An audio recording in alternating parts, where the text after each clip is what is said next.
Tube Tamil வணக்கம். America ஐரோப்பா இடையே மறுபடியும் வர்த்தக போர் ஆரம்பிக்க போகின்றது.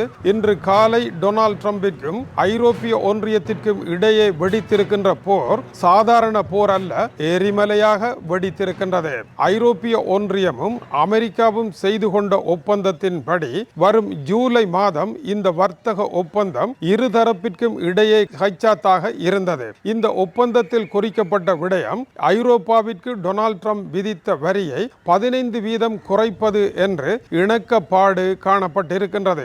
இந்த இணக்கப்பாடு வருவதை டொனால்ட் ட்ரம்ப் விரும்பவில்லை. அதற்குள் வெங்கல கடைக்குள் யானை புகுந்தது போல ஒப்பந்தத்தை குலைப்பதற்கான வேலைகளை வளமை போல அவர் தன்னுடைய பாணியில் செய்திருக்கின்றார். அவர் குறிப்பிடுகின்றார், அமெரிக்காவினுடைய டெக் நிறுவனங்களுக்கு, அதாவது அமேசான், கூகுள், பேஸ்புக் ஆகிய மெட்டா, அதுபோல ஆப்பிள் நிறுவனம், இவர்களுக்கு வரி விதிப்பீர்களாக இருந்தால் இவர்களினுடைய செயற்பாடுகளை ஐரோப்பிய அரங்கில் ஐரோப்பிய நாடுகள் ஒழுங்குபடுத்த முற்படுமாக இருந்தால் அந்த சம்பவத்தை நீங்கள் நெருங்கிவிட்டீர்கள் என்பது எங்களுக்கு தெரியும். அது நடந்தால் இதை ஏற்க முடியாது என்றும் டொனால்ட் ட்ரம்ப் எச்சரித்திருக்கின்றார். அதை யார் செய்கின்றார்களோ அந்த நாடுகளினுடைய பொருட்கள் எல்லாம் அமெரிக்காவிற்குள் வருகின்ற பொழுது அவர்களுக்கு 100% வரி விதிக்கப்படும் என்றும். ஆனால் ஐரோப்பிய நாடுகளை பொறுத்தவரையில் அது அல்ல பிரச்சனை. அவர்கள் இந்த டெக் நிறுவனங்கள் ஐரோப்பாவில் இருந்து வாரி இறைத்து கொண்டிருக்கின்றன பெருந்தொகை பணத்தை. ஒழுங்கான வரி கட்டாமல் அனைத்தையும் அள்ளி செல்லுகின்றார்கள். இதனால் இவற்றை சீர் செய்து இவர்களுக்கு வரி விதிப்பதன் மூலமாகத்தான் இன்றிருக்கும் பொருளாதார பிரச்சனைகளை சீர் செய்யலாம் என்று ஐரோப்பிய ஒன்றியம் தெரிவிக்கின்றது.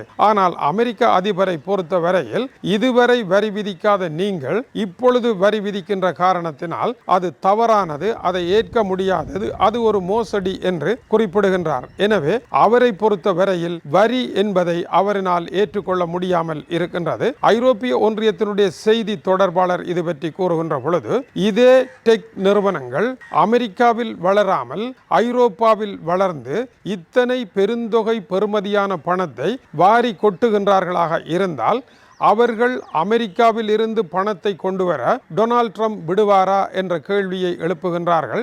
எப்படி டொனால்ட் ட்ரம்ப் செயற்படுகின்றாரோ அதுபோல எங்களுடைய மண்ணில் நாங்கள் எங்களுடைய வரியை ஒழுங்குபடுத்துவதற்கான தன்னாதிக்க உரிமை எங்களுக்கு இருக்கின்றது. எங்களுடைய உரிமையில் டொனால்ட் ட்ரம்ப் தலையிட முடியாது. அப்படி அவர் தலையிட்டு 100% வரியை விதிப்பாராக இருந்தால் சந்தேகமே வேண்டாம், நாங்களும் பதிலடியாக அதே 100% வரியைத்தான் விதிப்போமே அல்லாமல் இதில் சமரசத்திற்கு இடமில்லை என்று அவர்கள் தெரிவித்திருக்கின்றார்கள். பிரான்சிய அதிபர் எமானுவேல் மேக்ரான் இந்த விவகாரத்தில் பணிந்து போவதற்கு இடமே கிடையாது.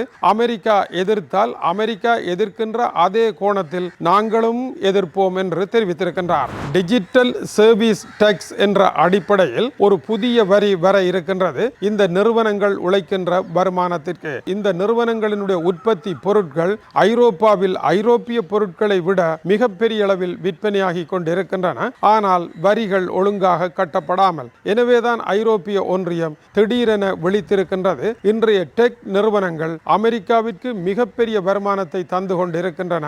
அவற்றில் இருந்து ஐரோப்பாவிற்கும் ஒரு பங்கு தர வேண்டும் என்பது ஐரோப்பாவினுடைய வரி கொள்கையாக இருக்கின்றது. மேலும் ஐரோப்பிய ஒன்றியம் கூறுகின்ற பொழுது இப்படியான வரி விதிப்பு என்பது அமெரிக்காவில் பெரும் பணத்தை உழைத்து கொண்டிருக்கின்ற நிறுவனங்களுக்கு எதிராக என்று கருதிவிடக் கூடாது.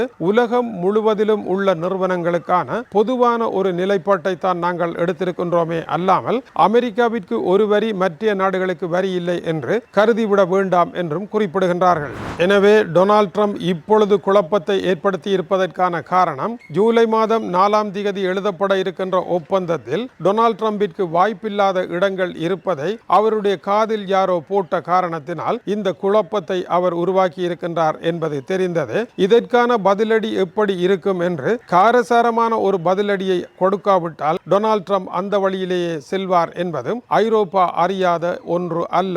ஆனால் ஐரோப்பாவை பொறுத்தவரையில் டொனால்ட் ட்ரம்ப் தவறாளரா ஐரோப்பா தவறாளரா என்று பார்த்தால் ஐரோப்பாவினுடைய தயக்கமும் வீரமாக உறுதியாக இறங்காத நிலையும் தான் இத்தகைய சிக்கல்களுக்கெல்லாம் காரணம். லெபனானில் பிரான்ஸ் படைகளை இறக்கியே ஆக வேண்டும், தன்னுடைய உரிமையை நிலைநாட்டி ஆக வேண்டும். ஐரோப்பாவில் அமெரிக்க அமெரிக்க நிறுவனங்களுக்கு எதிராக ஐரோப்பா உறுதியான நடவடிக்கைகளை எடுக்க வேண்டும். சீனா போல இவர்களும் உறுதியாக இருப்பார்களாக இருந்தால் அமெரிக்கா பின்வாங்கி ஓர் இணக்கப்பாட்டிற்கு வரும்.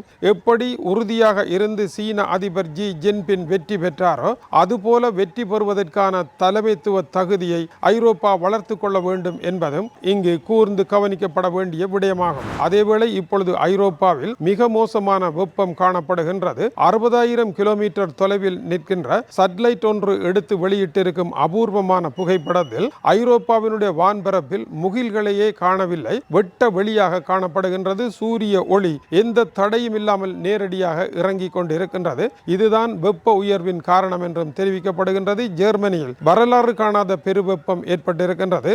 ஜெர்மனியின் தென்மேற்கு பகுதியில் இருக்கின்ற சார்லாந்து பகுதியில் 41.3 பாகை பாரன்ஹைட் செல்சியஸிற்கு வெப்பம் உயர்ந்திருக்கின்றது. இது 2019 ஆண்டு ஜூலை இருந்த 41.2 பாகை செல்சியஸை விட அதிகமாக இருக்கின்றது. சாதனை தொகையாகும். கிழக்கு இங்கிலாந்தில் 37.3 பாகை செல்சியஸில் வெப்பம் இருக்கின்றது.